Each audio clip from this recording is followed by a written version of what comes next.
Hello guys, আসসালামু আলাইকুম। আজকে সকাল সকাল একটা লোকাল ভাড়া পাইলাম, সেই ভাড়ার দিকে যাচ্ছি। ভাড়া মারার জন্য যাবো এখন আমি হিলি। তো হিলি অবশ্য সবাই চেনেন, নাম শুনলে বোঝা যায় যে বর্ডার এলাকা।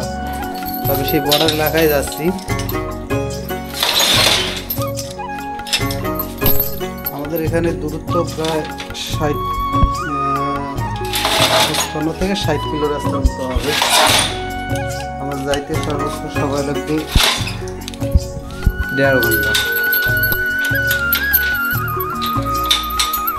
তো 1.5 ঘন্টার মতো সময় লাগবে। তারপরেও যাচ্ছি, দেখি। আজকে তো ছাত্রছাত্রীরা শুনতেছি যে 5 দফার আন্দোলন নিয়েছে। তারপরও যদিও লাগতেছে, কিন্তু কিছু করার নাই। তার কারণ বসে থাকলে তো হবে না, এই জন্য আর কি করার। দেখি কপালে আজকে কি আছে। সেই যে গাড়িতে বসলাম, আল্লাহ নাম দিয়ে চললাম। দেখি রাস্তাঘাটে যেন আমি ভালোভাবে যাইতে পারি, আমার জন্য দোয়া করবেন, কারণ যেন কোনো বিপদ আপদ না হয়। তো স্টার্ট দিলাম গাড়ি। দেখতে পাচ্ছেন আমার গাড়ি স্টার্ট হয়েছে অলরেডি। তো আমার গাড়িতে যেহেতু তেলও কম, তেলের সিগন্যাল দেখাইছে, তো আমি যাই কিছু দূর যেয়ে তেল গাড়িতে ঢুকাবো।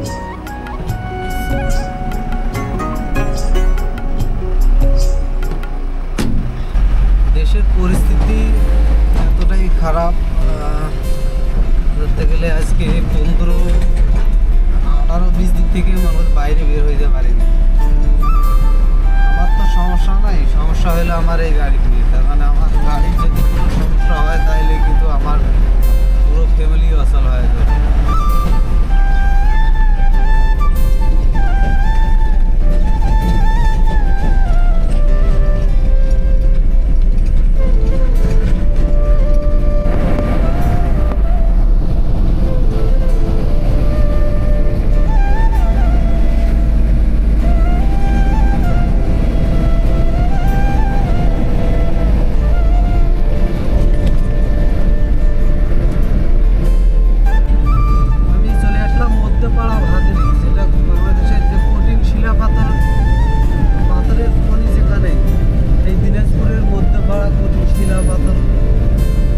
পাওয়া যায় সেই এলাকাটায় আমি গেছি। যে সামনে ভাদরি মধ্যপাড়া বাজার দেখতে পাচ্ছেন। তো এটাও দিনাজপুরের ভিতরে পড়ে। আমি রংপুরের বদরগঞ্জ থেকে আসতেছি।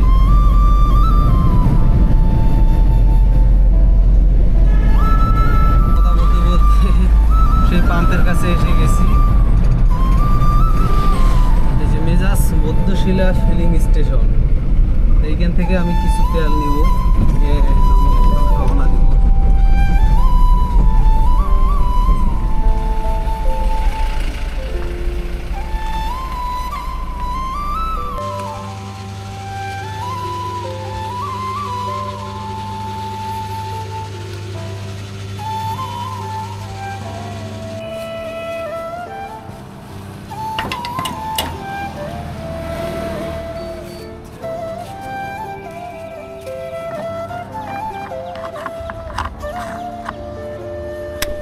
স্টার্ট দিলাম, আবার চললাম সে আমার গন্তব্যে। সাথে থাকুন আপনারা, তাহলে আপনাদেরকে শুরু থেকে শেষ পর্যন্ত দেখাতে পারবো যে আমি কি মাল আনার জন্য দায়িত্ব নিব।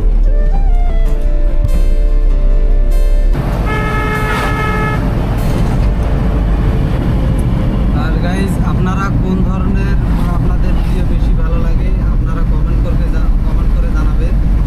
আমি সেই ধরনের ভিডিও আপনাদেরকে দিব। যেমন ট্রাভেল ব্লগার, তারপরে যেমন ফুড ব্লগার থাকে, ওরা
পারতেছেন সামনে রাস্তা কত ফাঁকা।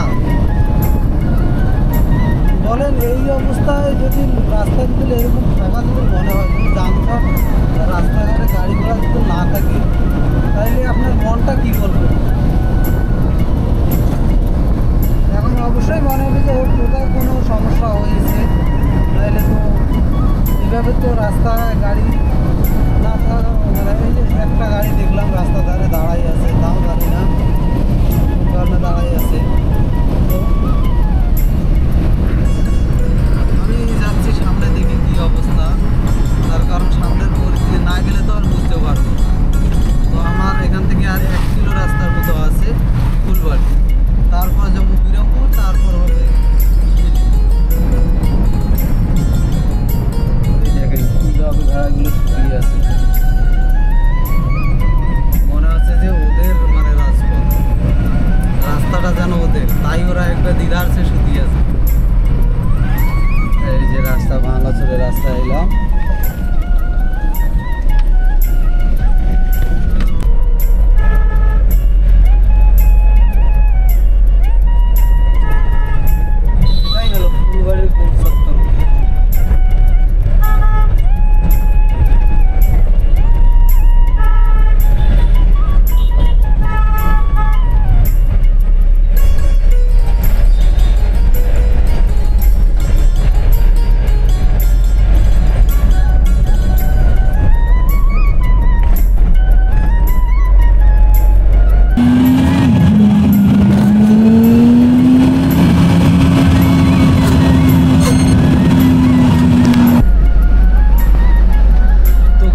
এই রাস্তায় তো দেখতেছি যানবাহন চলাচল করতেছে।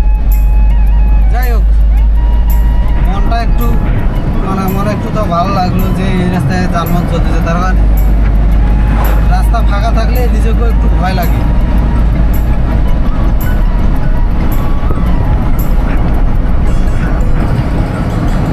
তো যাই সামনে দেখি, আর কিছু দূর গেলে বিরামপুরের, তো বিরামপুরের কি অবস্থা ওটা দেখি।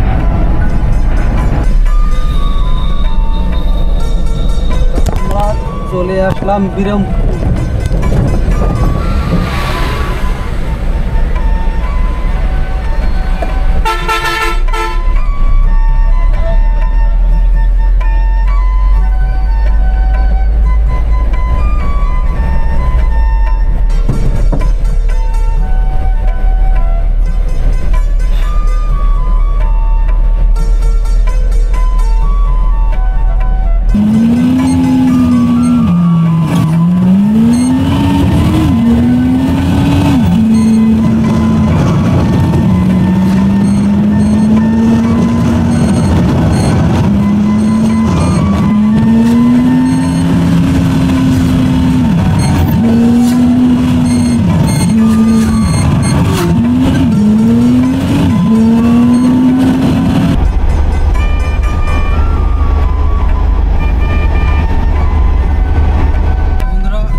এইদিকে রাস্তা দিয়ে মানুষ যাওয়া আসা করে কেমনে গাড়ি নিয়ে? কি করতেছেন, গ্রাম অঞ্চলের চিকন রাস্তা তো।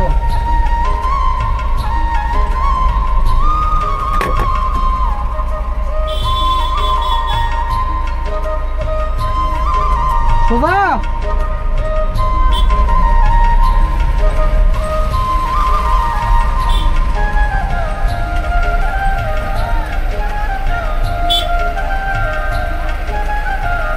মালপুরে, হ্যাঁ আরে এটা ওদের গাড়ি ঘোরে, এটা কাজ তুলবে না গাড়ি।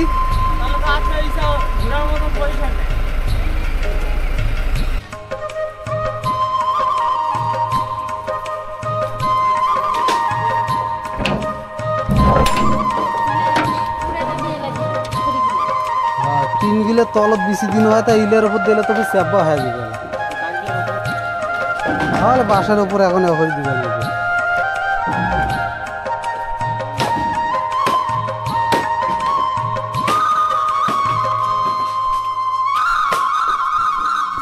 ইলে কি এখন ভাঙলেন? আজকের ভিডিওটি কেমন লাগলো অবশ্যই কমেন্টে জানিয়ে দেবেন। আশা করি সবারই ভালো লাগছে।